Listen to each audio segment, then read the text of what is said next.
नमस्कार, आदाब। मैं हूं बिलाल सब्ज़वारी। एबीसी हिंदी चर्चा में आपका स्वागत है। विदेश मंत्री जयशंकर ने भारत और बांग्लादेश के रिश्तों पर एक ऐसी बात कही है जो सबको चौंका देती है। शेख हसीना के अपदस्थ होने के बाद से भारत और बांग्लादेश के जो रिश्तों में कड़वाहट महसूस हो रही है, उसका जिक्र जयशंकर ने कल एक दिल्ली के कार्यक्रम में किया। उनका ये कहना था कि एक तरफ बांग्लादेश हमसे संबंध भी बनाना चाहता है, लेकिन आने वाले समय में हर चीज के लिए हमें ही जिम्मेदार ठहराता है। वो रेफर कर रहे थे बांग्लादेश और भारत के बॉर्डर पर जो फेंसिंग डिस्प्यूट है दो देशों के बीच में, उसको लेकर उन्होंने ये बातें कही। साथ ही साथ उनका ये भी कहना था कि शेख हसीना के प्रत्यार्पण को लेकर जिस तरह से बांग्लादेश अंतर्राष्ट्रीय स्तर पर क्या क्या बखान कर रहा है, वो भी भारत को एक परेशान करने वाला है। इस विषय पर आज हम बात करेंगे। हमारे खास मेहमान हमारे साथ मौजूद हैं, सुरेश कौटेचिल जी, और उनसे जानने की कोशिश करेंगे कि शेख हसीना के अपदस्थ होने के बाद भारत और बांग्लादेश के रिश्तों में जो कड़वाहट है, इसकी बुनियादी वजह क्या है। हम सबको पता है कि शेख हसीना का जो भारत के साथ जो रिश्ता था उनका, वो उनके पिताजी के टाइम से चलता आ रहा है। और एक तरह भारत का एक क्लोज फ्रेंड माना जाता था, दोस्त थे। लेकिन बांग्लादेश का पॉलिटिक्स आपको पता है। जैसे ट्रम्प जी ने कहा था कि हमने $19 मिलियन दिया था बांग्लादेश को वहाँ तख्ता पर रखने के लिए, वो तो बहुत साफ है। सो इससे पहले लोग कहते थे कि सीआईए का इन्फ्लुएंस था, सीआईए वालों ने कराया था। सेंट मार्टिन आइलैंड की बात करते हैं, पता नहीं क्या क्या करते हैं। लेकिन अब पता चल गया कि बांग्लादेश में पैसे बांटे गए थे। जो कि हंगामा हुआ था वो नेचुरल नहीं था, वो सारे एक ऑर्केस्ट्रेटेड था। और वहाँ एक सरकार को बदलने के लिए वो किया था। वही टाइम भारत को पहले कहते थे कि $21 मिलियन की दिया था, अभी ट्रम्प कह रहे कि $18 मिलियन था। वो 2 साल बाद आया था। 2022 में बांग्लादेश को पैसे दिए गए थे। 2024 में इलेक्शन से 3 महीने पहले भारत के जो एनजीओज है उनको दिया गया था। सबका नाम अभी बाहर आ जाएगा शायद, और एक 5-6 दिन के बाद। जैसे जयशंकर जी कह रहे थे, और इवन एक्सटर्नल अफेयर्स मिनिस्ट्री के जो स्पोक्स पर्सन कह रहे थे कि गवर्नमेंट ऑफ इंडिया के जो सारे डिपार्टमेंट्स है वो पूछताछ कर रही है और डिसीजन आ जाएगा कि किसको कितना पैसा मिला। हम बांग्लादेश की तरफ देखते हैं। बांग्लादेश में हमने देखा था कि पाकिस्तान के आईएसआई के चीफ वहाँ पहुँचे थे। पाकिस्तान ने बांग्लादेश को बहुत सारे खान पीन की चीज़ें दे रहे थे। लेकिन जब चावल की किल्लत आ गई तो भारत ने दिया था। यहाँ से हमने 500 टन गेहूँ, आटा, चावल सब भेजा था हमने यहाँ से। लेकिन बांग्लादेश सुधर नहीं रही है। हम सबको पता है कि वहाँ सबसे बड़ा प्रॉब्लम था जमात इस्लामी का, और इसको दबा के रखा था शेख हसीना ने बहुत अच्छी तरह। इनके साथ था अपने पास जो आसाम के जो टेरर ग्रुप्स थे, उल्फा जैसे टेरर ग्रुप्स, वो भी बांग्लादेश से ऑपरेट करते थे। उनको भी शेख हसीना ने बहुत भारत के कहने पर बिल्कुल दबा के रख दिया। लेकिन अभी जो शेख हसीना वहाँ से निकल गए तो हम देखते थे कि वहाँ जो माइनॉरिटीज़ के ऊपर जो अटैक्स हो रहे थे, हिंदुओं के ऊपर वहाँ मंदिर जलाए जा रहे थे, उसमें बांग्लादेश गवर्नमेंट को कोई कंट्रोल नहीं है। क्योंकि हम सबको पता है कि अगर आप मोहम्मद यूनुस की बात करें तो उनको बिल्कुल कोई कंट्रोल नहीं है, क्योंकि वो एडवाइज़र है। जी। ऐसा एक आप सोचिए, एक इतना बड़ा कंट्री है बांग्लादेश, छोटा कोई स्विट्ज़रलैंड या कोई छोटा सा भूटान जैसा नहीं है। इतना बड़ा लैंड मास है, और वहाँ एक प्रधानमंत्री नहीं है, वहाँ एक राष्ट्रपति नहीं है, एक एडवाइज़र चला रहा है देश को। ऐसे कैसे हो सकता है? जी। आप इलेक्शन क्यों नहीं लगाते? आप बोल रहे हैं कि शेख हसीना अनपॉपुलर थी, तो ठीक है, आप एक इलेक्शन लगाइए, 6 महीने में इलेक्शन कीजिए। वो नहीं करेंगे। लेकिन अभी क्या हो रहा है कि जैसे जयशंकर जी कह रहे थे, और आप हमको पता है, हम हिंदी में भी कहते रहते हैं कि आपको पड़ोसी चुनने का कोई अधिकार नहीं है, पड़ोसी पड़ोसी होता है। ठीक है जी। तो जो पड़ोसी है उनके साथ आपको चलाना पड़ेगा काम। तो बांग्लादेश का यही हाल है अभी। बांग्लादेश ने, हमको पता है कि हमसे बिजली लेती थी 2 प्राइवेट कंपनी, एक तो उसमें अदानी भी था। उनको उनके बिल सेटल नहीं किए थे। आईएमएफ के पास गए थे पैसे के लिए। पाकिस्तान में जो हुआ, श्रीलंका में जो हुआ था, मालदीव में जो हुआ था, बांग्लादेश के साथ वही हो रहा है। कि आप जब सोचते हैं कि मैं बिल्कुल तुरुम खान हूँ, मैं बिल्कुल क्या कुछ भी कर सकता हूँ, लेकिन आपको बाद में पता चलेगा कि आपके पास पैसे नहीं है। तो करंट को देने के लिए, पावर देने के लिए पैसे नहीं। अदानी ने पावर कट कर दिया। अब वो कुछ 500 मिलियन दे रहे हैं उनको पैसा दे के, पता नहीं करंट लेके आएंगे। बोलने में बहुत अच्छा है कि हमें अदानी का पावर नहीं चाहिए, हमें किसी वो नहीं चाहिए, ये नहीं चाहिए। लेकिन आखिर देखिए, अभी जो कॉलेज के जो छात्र थे, जो जिन्होंने हंगामा शुरू किया था पहले, इन द फर्स्ट प्लेस, वो फिर अभी सड़कों पे उतर आएगा, वहां झड़प जी चल रहे हैं, दो दो ग्रुप के बीच में लड़ाई चल रहा है। तो बांग्लादेश वापस वही हाल में आने वाला जो वो 6 या 8 महीने पहले था। ट्रम्प जी सरकार के जो पॉलिटिक्स है वो भी खेलेंगे, क्योंकि उन्होंने बिल्कुल यूएस एड बंद कर दिया। यूएस एड तो और एक नाम है रिश्वत का, रिश्वतदारी का। वहाँ के जो आर्मी वाले हैं, वहाँ के जो पॉलिटिशियंस हैं, उनको पैसे देते थे, वहाँ के जो स्टूडेंट लीडर उनको पैसे देते थे, वो सारे बिजनेस बंद हो गए। तो यही हाल है बिलाल जी की बांग्लादेश मालदीव के तरह पहले जो उन्होंने इंडिया आउट कैंपेन के साथ शुरू किया था प्रेसिडेंट मुइजू ने, अभी देखिए वो हफ्ते हफ्ते में आके भारत से पैसे लेके जाते हैं। जी एक एक बात याद रखना चाहिए बांग्लादेश को कि वो भारत को इग्नोर नहीं कर सकते। पाकिस्तान से बहुत दूर पड़ा है भाई, हम एक दिन में नेवल ब्लॉकेड कर सकते हैं, पाकिस्तान आपको कुछ भी नहीं कर सकते। जी बांग्लादेश का जो इस्लामिक टेररिज्म है उसके ऊपर टिप्पणी हम्म, यूरोपियन यूनियन ने किया है। प्रेसिडेंट ट्रंप ने अभी इनडायरेक्टली कहा कि जहां जहां इस्लामिक टेररिज्म है या इस्लामिक ग्रुप्स है, हम उनको ख़त्म कर देंगे।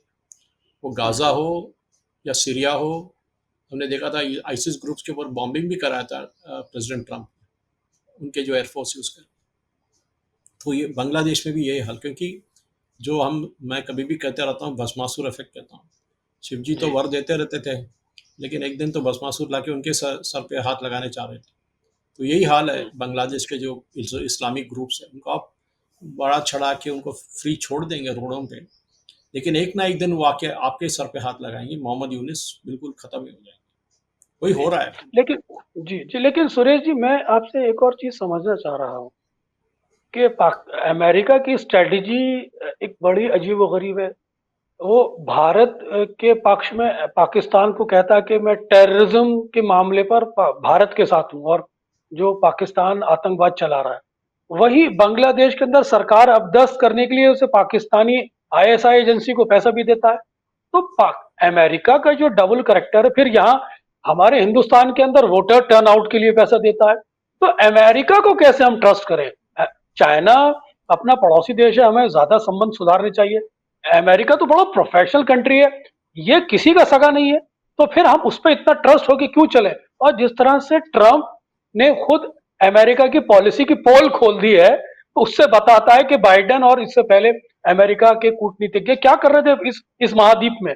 तो आपको क्या लगता है कि हमें अमेरिका पे विश्वास करना चाहिए या अमेरिका से सावधान रहने की जरूरत है इस समय? बिलाल जी एक बात साफ है, अमेरिका अपना काम देख रहा है। वो उनके लिए जो भी हो अच्छा हो सकता है वो काम करेंगे। यूक्रेन हो, गाज़ा हो या और कहीं भी हो, मेक्सिको हो, कनाडा हो, यूरोपियन यूनियन हो, अमेरिका यही चाह रहा है कि हम जो अमेरिका के जो जैसे प्रेसिडेंट ट्रम्प है वो चाह रहे हैं कि हमारे जो देश के उनके देश के नागरिक है उनके लिए बेहतर सुविधाएं दिया जाए, इन्फ्लेशन कम किया जाए, कॉस्ट ऑफ प्रोडक्शन कम किया जाए। ये सारे वो चाह रहे हैं, उसमें कोई गलती नहीं है। लेकिन अमेरिका का यही हाल है कि पहले से अगर आप वियतनाम वॉर से देख के आते हैं, अमेरिका ने आज तक अमेरिका के ज़मीन पे कभी भी एक जंग नहीं छड़ा है। वो इराक हो सकता है, सीरिया हो सकता है, इथियोपिया हो सकता है, अफगानिस्तान हो सकता है। हर जगह अमेरिका जाता है और वहाँ जब भी जाता है तो सब कुछ ठीक रहता है। उसके बाद जब वहाँ से निकलते हैं पूरा कंगाल होकर निकलते हैं। वो देश बिल्कुल 50 100 साल पीछे चला जाता है। हमने अफगानिस्तान का हाल हम्म, देखा था, इराक का हाल हम्म। देखा था, लिबिया का जी हाल देखा था। हर जगह अमेरिका था, हर जगह अमेरिका ने खेला है। अमेरिका के ऊपर 2 ही बार इससे पहले इनडायरेक्टली अटैक हुआ। एक तो पर्ल हार्बर था जो जापानीज़ ने किया था, और दूसरी बार 9/11 हमको पता है।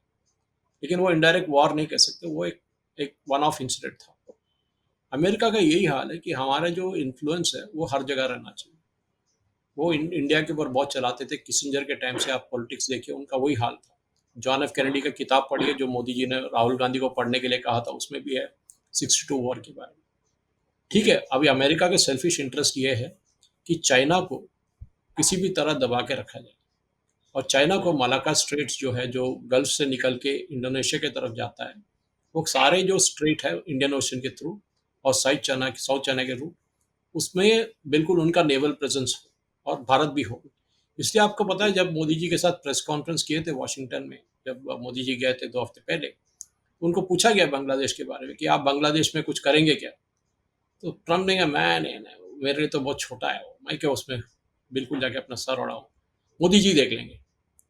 तो यही हाल है कि वो रीजनल जो है वो पढ़ना नहीं चाहते उसमें जाके, और वो जो पैसा या जो इन्फ्लुएंस या दबाव लाना चाहते हैं वो लाएंगे। वो बाहर बोलेंगे नहीं, आप और मुझे नहीं बोलेंगे वो कि क्या कर रहे हैं। वो मोदी जी हम्म, और ट्रम्प के बीच में बात करेंगे। और हम सबको एक एग्जाम्पल मैं फिर दोहराना चाहता हूँ, मालदीव्स का।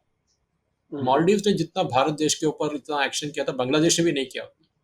कि हमारे जी, जो वहाँ के जो हमारे जो नेवल प्रेजेंस थे वहाँ, हमारे जो डॉनियर एयरक्राफ्ट थे, उन्होंने कहा सबको लेके जाओ, हमें कुछ नहीं चाहिए, यहाँ से इंडिया आउट कैंपेन। जी, उसी पे जी, उन्होंने इलेक्शन जीता था। लेकिन हमने देखा कि सिर्फ 6 महीने के अंदर घुटने टेकते हुए भारत आए थे पैसों के लिए। हम्म, हम्म, हम्म, अभी भी आ रहे हैं, हर महीने के पैसे लेके जा रहे हैं, 50 मिलियन 100 मिलियन भारत के पास।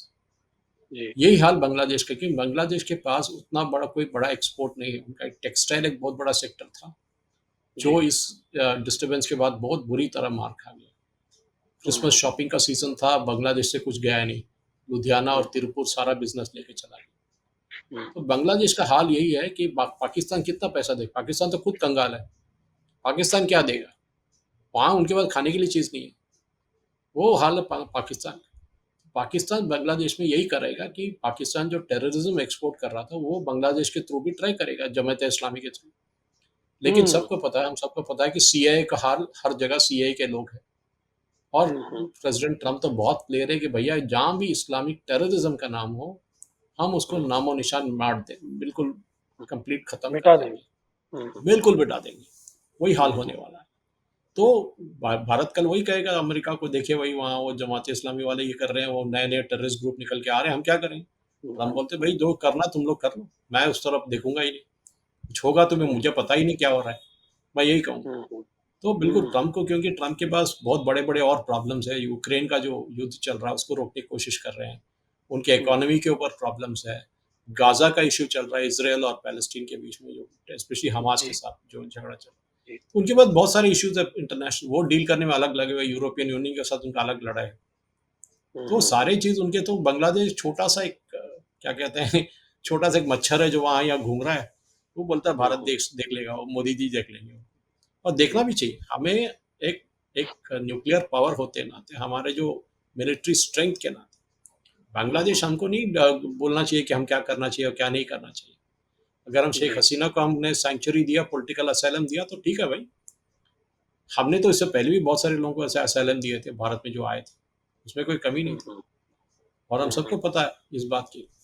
तो आप अगर किताब लिखने वालों को बैन कर देंगे आपके वहाँ से, या आपके जहाँ जो सोशल मीडिया पोस्ट करने वाले तो उनके ऊपर अटैक करके उनको मारेंगे, बांग्लादेश में पहले हुआ था जब शेख हसीना वहाँ थी, जब भी हम्म, हुआ था। तो यही हाल है कि आप अगर आपका डेमोक्रेसी, सो कॉल्ड डेमोक्रेसी आपके पास जो काम ही नहीं कर रहे हैं, तो फिर आप किस बात पे लड़ेंगे। प्रेसिडेंट ट्रम्प तो डेमोक्रेसी की बात करते हैं ना, वो कहते हैं यूक्रेन में इलेक्शन ही नहीं हुआ, वो बैठे कैसे हैं वहाँ जेलेंस्की, वो तो डिक्टेटर है। जी, फिर जी, बांग्लादेश के जी, बारे में क्या कहेंगे आप। वहाँ कहाँ हम्म, चुनाव हुआ है अभी, 6 महीने जी, से ज्यादा हो गया अभी, अब बोलते हैं 1 साल बाद हम्म, होगा। फिर क्या क्या हम्म, डेमोक्रेसी है। तो भारत को हम्म, बिल्कुल इन्फ्लुएंस यूज करना चाहिए, बांग्लादेश को चोक कर देना चाहिए। और पाकिस्तान हम्म, से जो इन्फ्लुएंस आ रहा है वो यूएस के हेल्प लेके उनको खत्म करना चाहिए। हम्म। मेरा आपसे अंतिम सवाल है सुरेश जी। बहुत ही नफासत और नज़ाकत के साथ आप बातें कर रहे हैं, बड़ी ही बारीक बातें कर रहे हैं। दर्शकों को भी यकीनन, मुझे विश्वास है, मज़ा भी आ रहा होगा। लेकिन आप देखिए कि 71 में बांग्लादेश बना, 75 में शेख मुजीबुर रहमान धर्म के आधार पर पाकिस्तान बना, और फिर 71 के अंदर भाषा के आधार पर बांग्लादेश पाकिस्तान से अलग हुआ। 75 के अंदर शेख मुजीबुर रहमान की हत्या हो जाती है। उसके बाद इस्लामिक कट्टरवाद वहां पर हावी हो जाता है। लेकिन जब शेख हसीना दोबारा सत्ता में लौटती है, तो वो एकदम एक बार फिर बांग्लादेश को एक मॉडर्न कंट्री के रूप में संवारती है, भारत के साथ रिश्ते अच्छे सुधारती है। वहीं वो इस्लामिक आतंकवाद पे भी अंकुश लगाती है। साथ ही साथ जो संविधान के अंदर से जो सेकुलर शब्द हटाया गया था शेख मुजीबुर रहमान के बाद से, उसे दोबारा उसमें शामिल कराती है। लेकिन एक बार फिर जिस तरह से इस जमात इस्लामी बांग्लादेश में पर पैर पसार रही है, और जिस तरह से पाकिस्तान के जनरल शाहिद अमीर भी रेगुलर बांग्लादेश के विजिट कर रहे हैं, पाकिस्तान उनको निरंतर चावल भेज रहा है, एक दूसरे के अधिकारी, आर्मी ऑफिशियल से एक दूसरे से अंडरस्टैंडिंग बनाए हुए हैं। क्या आपको लगता है कि आज की तारीख में बांग्लादेश एक बार फिर इस्लामिक कट्टरवाद की तरफ रुख कर रहा है, और इसको हम किन परिस्थितियों से हैंडल करेंगे?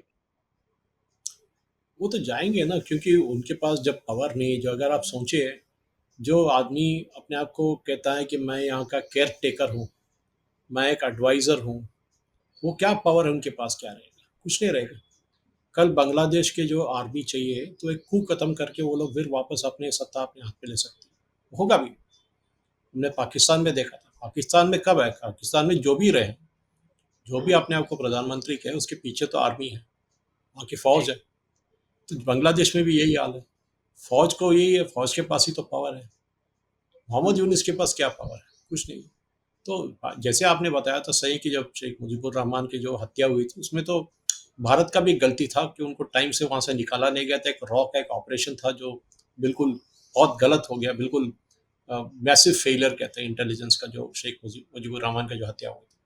उससे हमने क्या सीखा कि शेख हसीना वजीद जब आए थे, हमने उनको सपोर्ट किया, उनको बहुत सारे रॉ के ऑपरेशंस में हमने बहुत मदद किया, उनको पैसे बहुत दिए, अनअकाउंटेड और अकाउंटेड पैसे बहुत दिए।